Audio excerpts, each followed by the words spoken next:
Hello, coach. Hello. How is your Novara career going for you so far? It's everything good. I'm in a competitive team, in a competitive club. Previous season we have fought until the end in all the main competitions, so this is what I like to do, and also it's the first time that I work that close to my hometown, so I'm living in a very good way these seasons. Imoco has been dominating the Italian league in the recent years. Do you think you or the other teams could end this domination?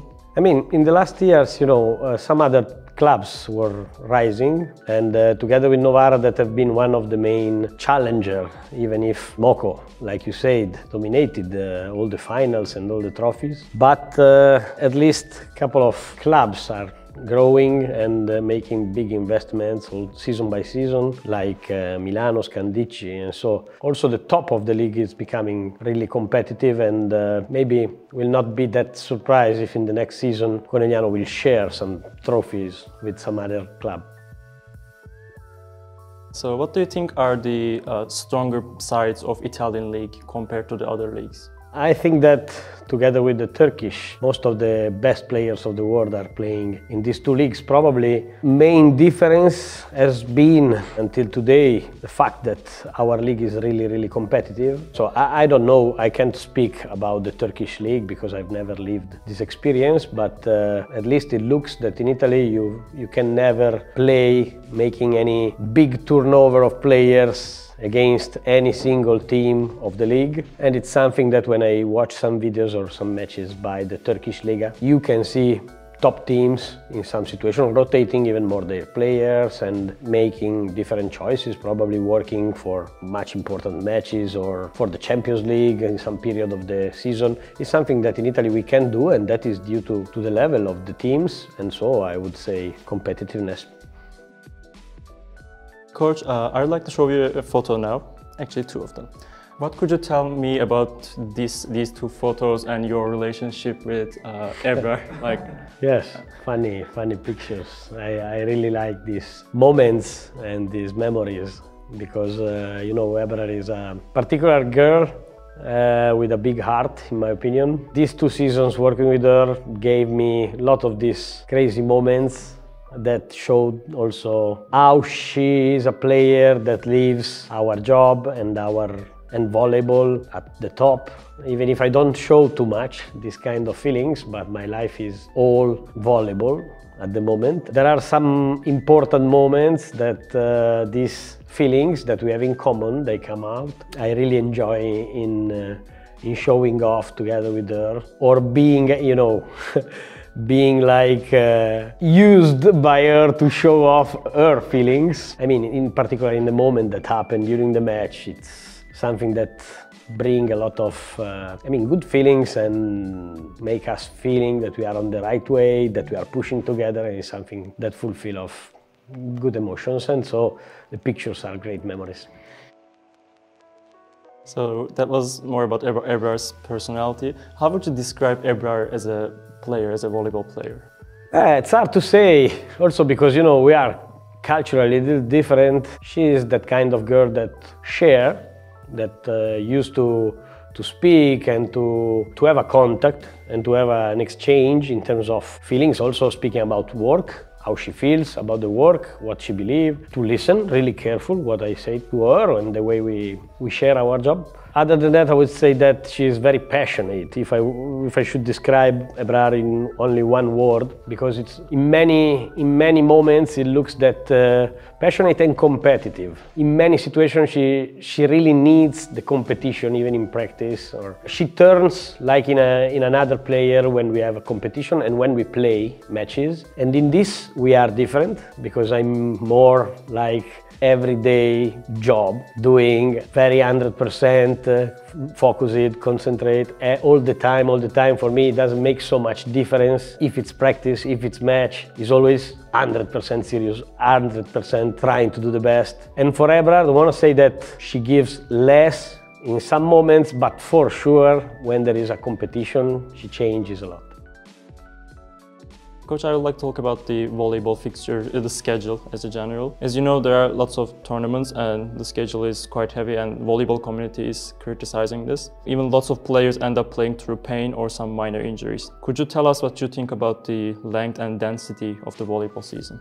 I will rate this interview even much more than what I could, right, because of this question, because we never speak enough about this. In my opinion, it's really like you say, like you report. In my opinion, we are playing too much. Sometimes it looks there's no more difference between national team, clubs, playoffs, regular season, cups, practice, matches. I think that also players, they can't be able to be at their 100% all the time, and mentally more than physically sometimes. This is something that affects even more the top players, because they are the ones that are involved both in the national team and in the club. And then even more, since these last seasons, the ranking FIVB and the way that is managed push all the national teams to play every single match at the best, at the top, because you need to stay at the best position possible in the ranking. And so there's never a moment that you can make,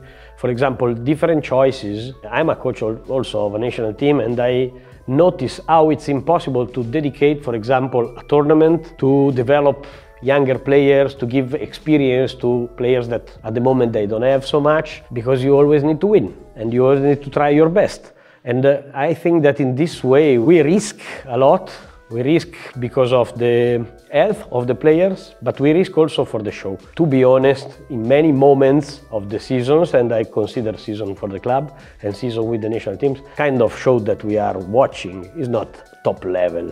We can say that we are watching the best players, we can say that we are watching, but there are many moments that it's impossible to be at the top. And so I think that these two issues should take in a big consideration by the ones that rule the volleyball world.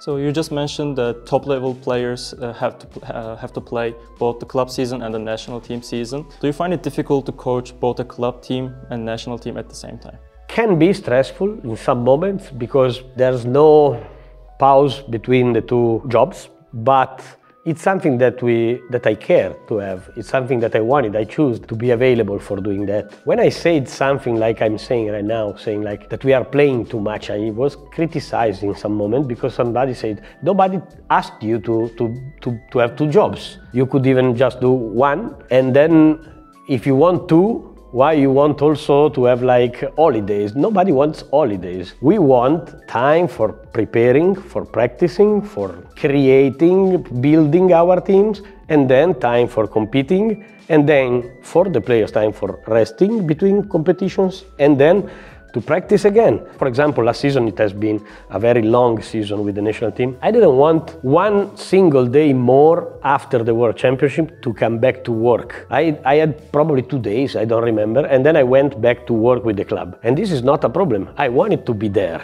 I was already late for my club's business. The problem is that I wanted to work with the players that were coming from the national teams, and they met for the first time. I wanted to work before playing the league, and we played the league 4 days after. And from the first match in Italy, it's super important, the result. And we are speaking about how the 5th place has been bad in our club history, one of the worst positions of the last seasons.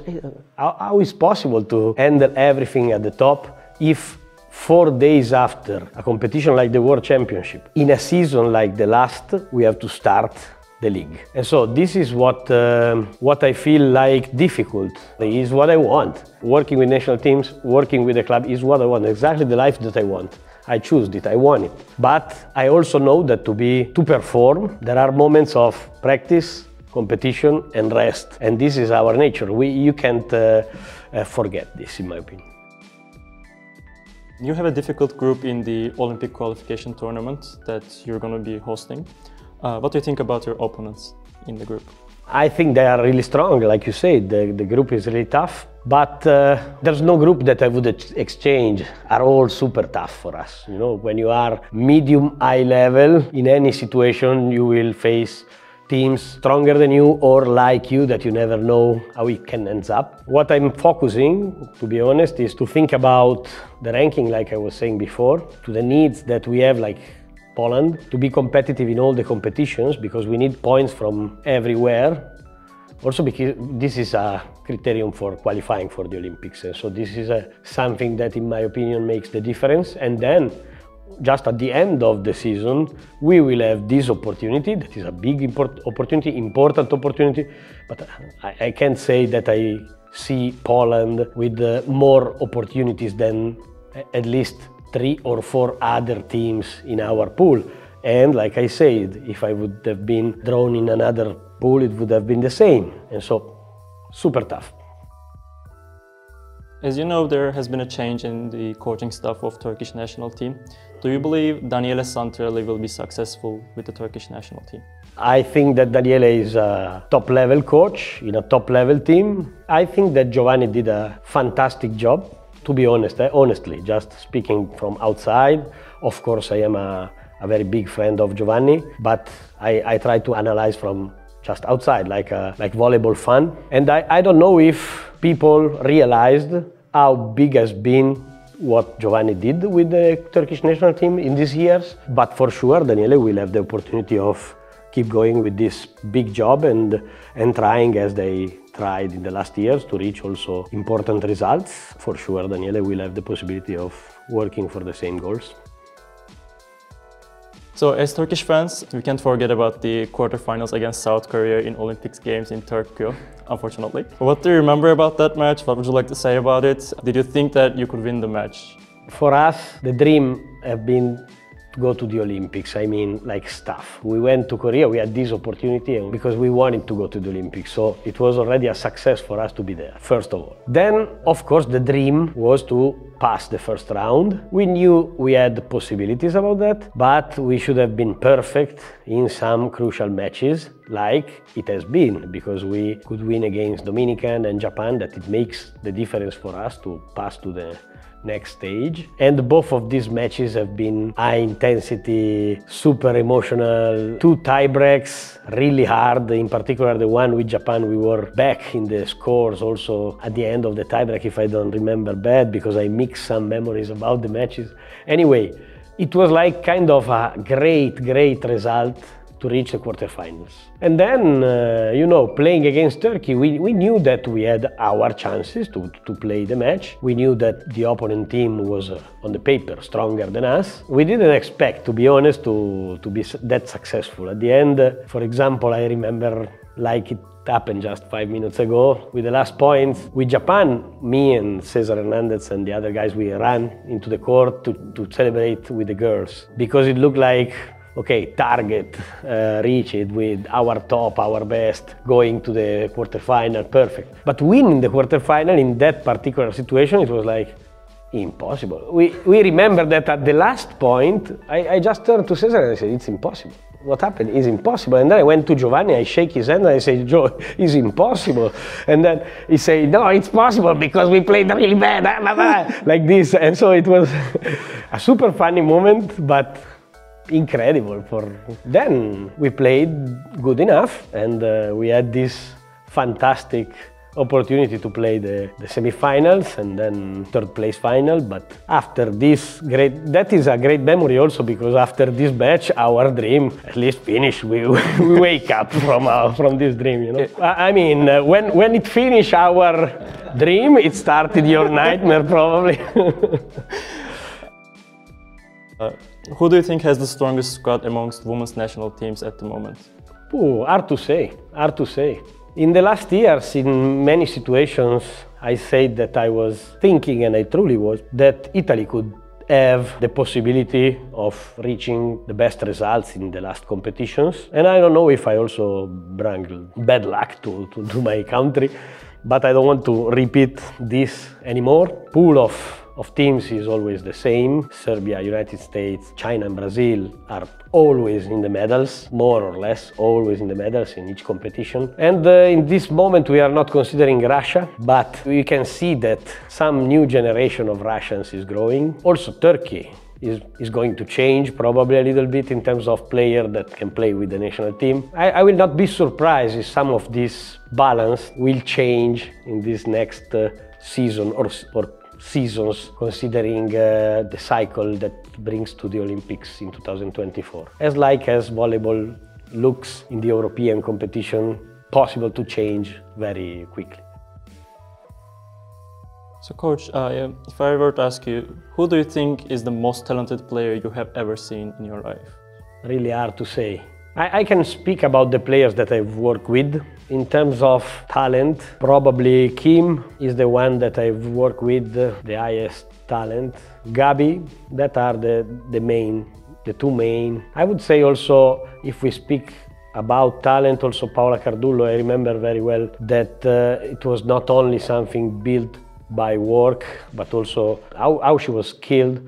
It came really from talent. I could name some other, and I just want to stay on the ones that I had the opportunity of working with. At the moment I can mention also Asha Vosh, because I recognize also kind of big talent in her performance. If I have to put all together among the players that I've worked with, and so that I had the possibility of living together, of touching with my hands their talent, probably Kim have been the best. What do you think about coaching a team in Turkey? Did you ever get an offer from Turkey? That it's some kind of experience that I'd really like to do in my life. Maybe one day it will happen, I hope so. About offers, I can't say that I had any real offer from anybody. Probably, you know, there are moments on the season that managers speak with clubs and somebody speak about possible ideas, but honestly I didn't have any real offer, and so until now I never had this opportunity. But if it will come in the future, probably I will consider it really carefully. Thank you so much, coach. That was all of it. Thank you.